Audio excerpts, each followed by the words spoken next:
नमस्कार भारतवासियों एवं बिहारवासियों।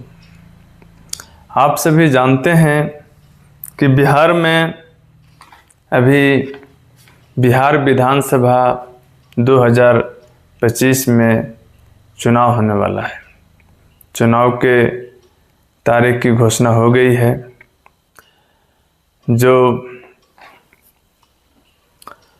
नवंबर के महीने में होगा और रिजल्ट 14 नवंबर को सुनाया जाएगा। तो पिछला वीडियो में हम आपको बताए थे कि कब नोटिफिकेशन जारी होगा और कब रिजल्ट देगा, कब वोटिंग होगा। 2 चरण में चुनाव है। तो पहला चरण का जो चुनाव है उसमें सारण प्रमंडल के अंतर्गत 3 जिला आता है, गोपालगंज, सिवान और सारण। तो हम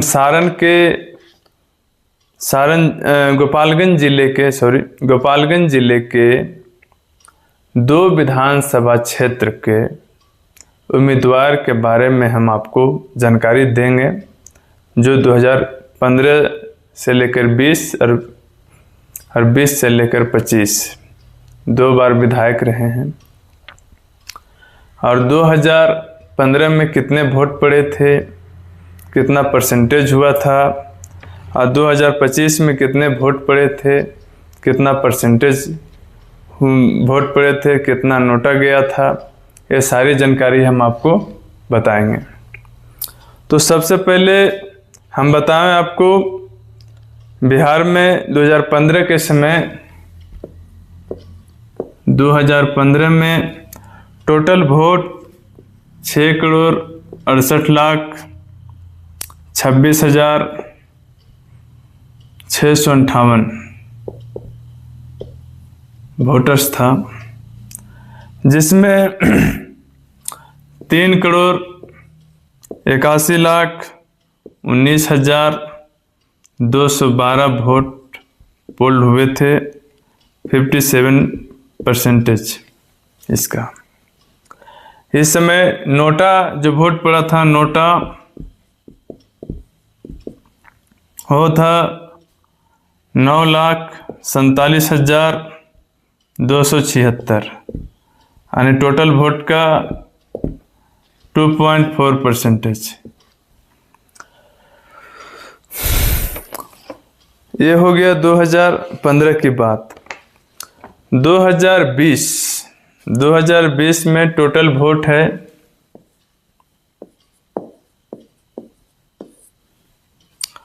7,06,01,372 और इसमें टोटल वोट पड़ा था 4,14,31,367। इसमें 58.7% वोट पड़ा था। इसमें नोटा गया था 7,06,252, टोटल वोट का 1.7%। तो ये तो आपको हम टोटल वोटर्स के बारे में बताए, कितना इंक्रीज हुआ आप देख ही सकते हैं। लगभग 1 लाख के करीब में ही वोटर इंक्रीज हो गए 5 साल में।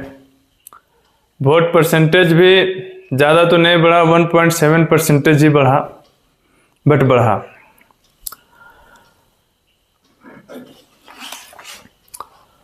अब हम गोपालगंज डिस्ट्रिक्ट के अंतर्गत बैकुंठपुर विधानसभा क्षेत्र आता है। बैकुंठपुर के अभी जो माननीय विधायक हैं मिथिलेश तिवारी, 2015 में जीते, 2020 में जीते। 2015 में इनकी संपत्ति 65 लाख थी। 2024 में लोकसभा के चुनाव लड़े थे गोपालगंज से, उस समय 2,67,00,000 के करीब इनकी संपत्ति हो गई। ये मिटार के बताते हैं आपको, अच्छा रहेगा।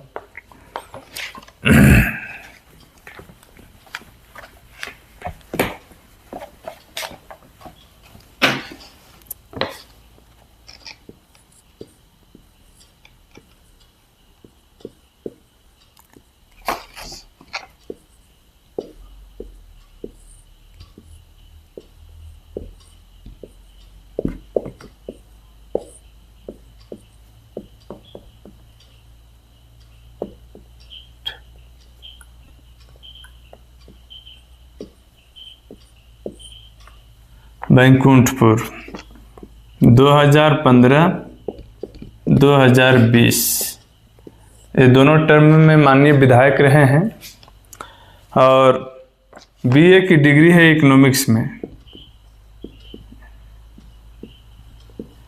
BA हॉन्स economics. तो आपको हम बता दें इनके बारे में कि माननीय विधायक साहब 2015 में इनकी संपत्ति थी 65 लाख रुपया और 2024 में दिए हैं 2 करोड़ रुपया। किधर से आया इतना? 65 लाख से डायरेक्टली 2 करोड़ यानी 100 लाख। मान लीजिए विधायक का जो सैलरी हो उसको छोड़कर तो डायरेक्टली 1 करोड़ रुपया ज़्यादा किधर से आ गया? तो आएगा किधर से वो आप लोग सभी जानते हैं, बताने की चीज़ नहीं है। संपत्ति तो आएगा ही, तभी तो विधायक लड़ने के लिए बेचैनी हो जाती है। हर कोई टिकट मांगता है, हर कोई चाहता है कि एक बार हम विधायक बने। माननीय शब्द उसके आगे लग जाता है, उसमें बहुत सा संसद के तहत उसको विधानसभा संसद के तहत विधायक हो, सांसद हो, ये सब का स्पेशल पावर दिया जाता है। तो बहुत सा फायदा है, बट एक नुकसान ये कर देते हैं कि समाज के लिए कुछ काम नहीं कर पाते। हम पिछला वीडियो में बताए थे राजनीतिक न्याय और राजनीतिक समानता। राजनीतिक समानता जो है अनुच्छेद 325 और 326 देता है। धर्म मूल वंश के आधार पर विभेद कोई नहीं कर सकता है, वो समानता है। बट राजनीतिक न्याय हमको संविधान के, भारतीय संविधान के प्रस्तावना में ही दिया गया है। हर कोई उम्मीदवार से जानने का यह मुझे हक होता है कि आप बताइए मेरे लिए क्या काम करिएगा। अब इनको तो बता दिए कि 2015-2020 में रहे, हराए किनको थे? तो मंजीत कुमार सिंह को हराए थे 2015 में। मंजीत कुमार सिंह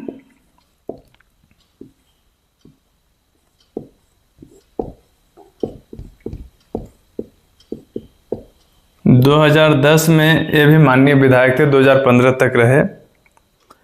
और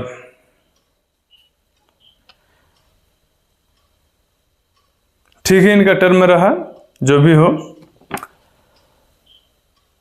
ये भी बीए पास ही थे, पढ़े लिखे ये भी थे, पढ़े लिखे ये भी हैं। बाकी ये संपत्ति की बात में आप जाइए तो कहीं ना कहीं हमको भ्रष्टाचार का गंध आती है, बू आती है। दूसरा है गोपालगंज के जिला के बरौली विधानसभा क्षेत्र।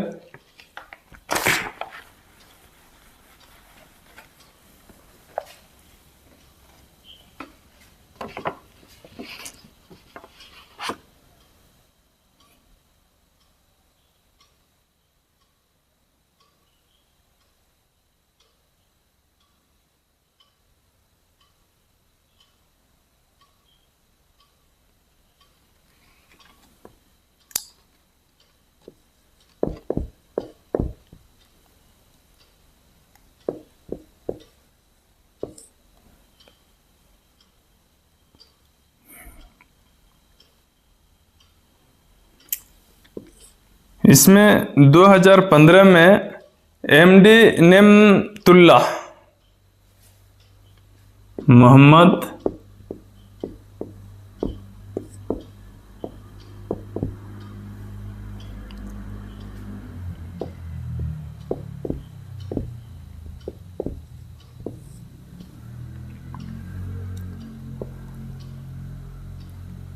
दो 2015 में ये जीते थे 2020 तक।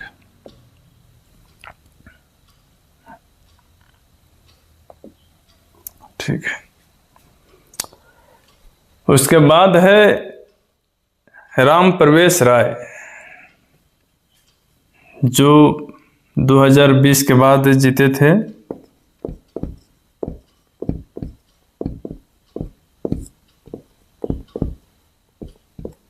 इनका टर्म रहा 2020 से लेके 2025 तक। ए बीजेपी ए आरजेडी। 2020 में हट गए थे।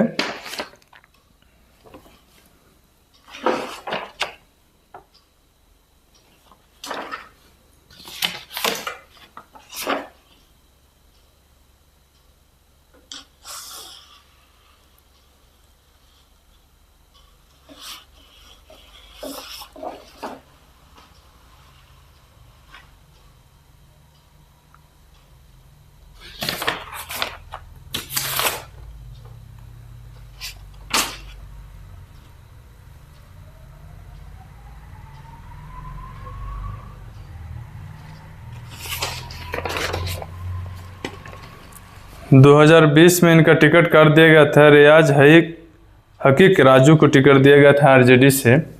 2020 में इनको बीजेपी से टिकट मिला था। 2015 में भी बीजेपी से इनको टिकट मिला था राम प्रवेश राय को। तो ये दोनों जीते।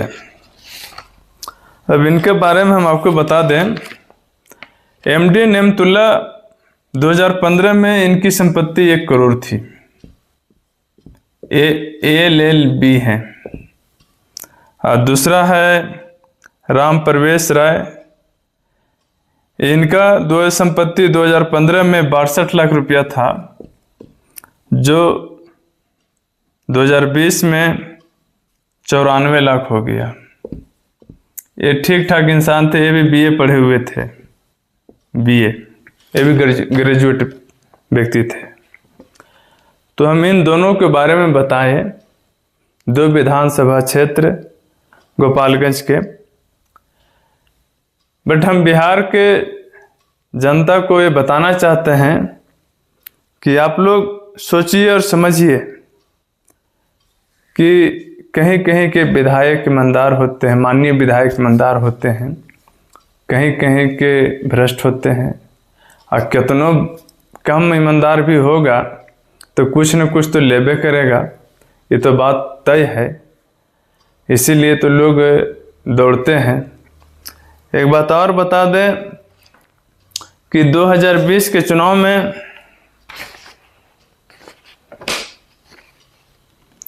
टोटल पार्टी जो चुनाव लड़ा था 212 था। 212 को पार्टी चुनाव लड़ा था। और उसमें सबका वोट परसेंटेज पार्टीज वाइज थोड़ा बताते हैं आपको। आरजेडी का, इसको मिटाते हैं,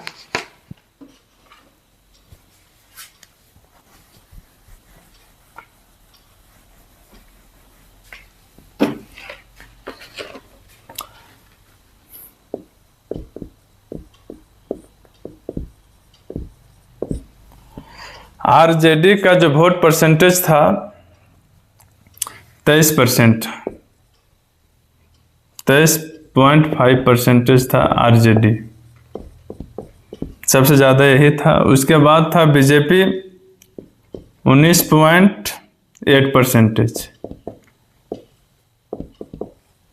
उसके बाद था जनता दल यूनाइटेड, उसका था 15.7%। उसके बाद था इंडियन नेशनल कांग्रेस,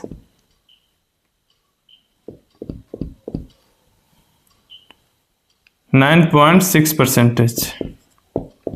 इसके बाद और भी पार्टी है। बट 2015 में यही पार्टी का कितना मिला था परसेंटेज, आरजेडी था 18.8%, भारतीय जनता पार्टी था 25%, जनता दल यूनाइटेड था 17%, और इंडियन नेशनल कांग्रेस था 6.8%। तो 2015 में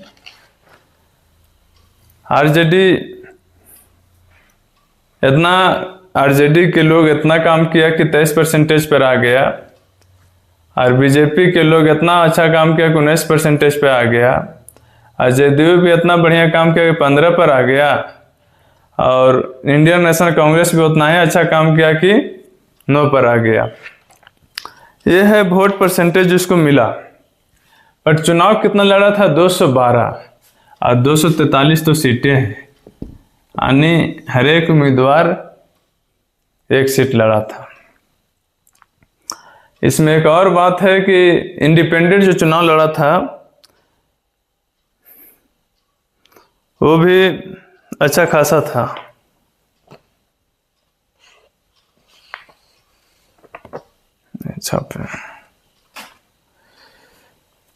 वो 1300 के लगभग में चुनाव लड़े थे इंडिपेंडेंट। तो हम आपको बताए कि इस तरीका से वोट परसेंटेज चलता है, और पार्टी के लोग डिसाइड करते हैं कि हमको कितना मिला तो हमको कितना सीट मिला, हमको कितना मिला तो कितना सीट मिला। डिसाइड ये कर देता है, और डिसाइड ये कर देता है कि हमको क्या करना चाहिए। अब यहाँ से शुरू होता है खेला। खेला क्या होगा कि रे इस बार तो हमको परसेंटेज जितना कम गया था तो कैसे बढ़ावे। तो बढ़ाने के लिए तो लोक लुभावने नारा, लोक लुभावने आपसे वादा, लोक लुभावने आपके देगा दान दक्षिणा, डोनेशन, मनी, कुछ भी। तो इसी में चलेगा। सबसे पहला नंबर कि हम महिलाओं के लिए क्या करें, पुरुष के लिए क्या करें, बच्चों के लिए क्या करें, ये सारी व्यवस्था यहीं से चालू होता है। और इसी के पीछे का खेला करता है राजनीतिक विश्लेषक। वो क्या करेगा कि ऐसा हुआ कि आप हार गए हैं तो आप हमको इतना रुपया का चंदा दीजिए, हम आपको जिता देंगे। प्रशांत जन स्वराज के संस्थापक आप लोग जान ही रहे हैं, वो प्रशांत किशोर जी पहले यही काम करते थे कि कहाँ से कितना जीते, कैसे जिताया जाए। आज अपने लिए बिहार में लड़ रहे हैं, तो आप लोग भी समझिए बहुत स्टेट में जिता दिए हैं, और बहुत स्टेट में पार्टियों के हरवा भी दिए हैं। तो यही सब खेला करता है परसेंटेज का। परंतु मैं एक बात कहूँगा कि जो मेरा काम है आप लोग के लिए, कौन सा उम्मीदवार पर कितना केस है, महत्वपूर्ण बात यह है उस पर केस कितना है, कौन कौन थाना में क्या केस है, टिकट किसको मिलेगा, अब उस पर चर्चा करेंगे। उसकी संपत्ति की वैल्यू कितनी हो गई है और उसके बारे में जानकारी क्या है, पढ़ा लिखा क्या है। अगला वीडियो में हम वही बताएंगे। और डिस्ट्रिक्ट वाइज डिस्ट्रिक्ट करेंगे, हर एक जिला वाइज जिला करेंगे, हर एक विधानसभा को नहीं छोड़ेंगे। हर एक विधानसभा को आपको हम बताएंगे कि कौन सा विधानसभा के प्रत्याशी आपको किस तरीका से आपके भला कर सकता है, और कौन लूटेगा कौन भ्रष्ट करेगा। क्योंकि संपत्ति ही बता देता है कि आप भ्रष्ट है तबे है। ईमानदारी से ज़्यादा रुपया नहीं कमाया जाता है। यदि सिर्फ वेतन पर ही रह जाएगा तो उतना संपत्ति नहीं जमा हो पाएगा, क्योंकि खर्चा भी तो है भाई। जिस हिसाब से आमदनी होती है उस हिसाब से खर्चा होता है। तो ज़्यादा पैसा होने का मतलब है कि कहीं न कहीं गड्ढा किया गया है जो कि कहीं ऊंचा हो गया है। बिना गड्ढा से बिना ऊंचा नहीं हो सकता है, एक उदाहरण है।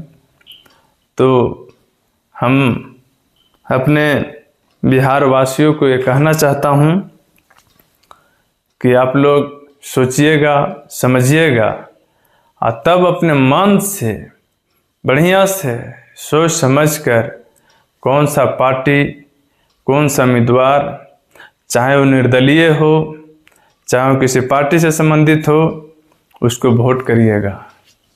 क्योंकि मुख्यतः 3 रूप से पार्टी को आता है और उसी को लोग ऊपर का ही लिस्ट में रखता है, नहीं यही मेन है, इसी को चला दे हवा की तरह। तो वैसा नहीं, इस बार सोचिए और समझिए। अब जितना भी न्यूज़ चैनल और तरह तरह के लोग जो वीडियो बना के कहते हैं कि इस बार एनडीए इतना जीतेगा, मैं कुछ नहीं कहता हूँ कि कितना जीतेगा।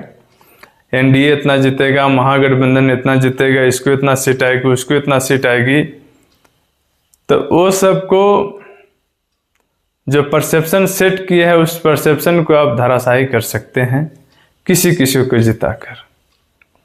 यदि आप निर्दलीय उम्मीदवार को जिता दीजिएगा 50, तो सबका परसेप्शन धरा के धरा रह जाएगा। यही हम कहते हैं। जय हिंद, नमस्कार। मेरा वीडियो को शेयर करिए और मेरा चैनल को सब्सक्राइब करिए और प्रतिदिन ऐसा वीडियो आपको मिलेगा।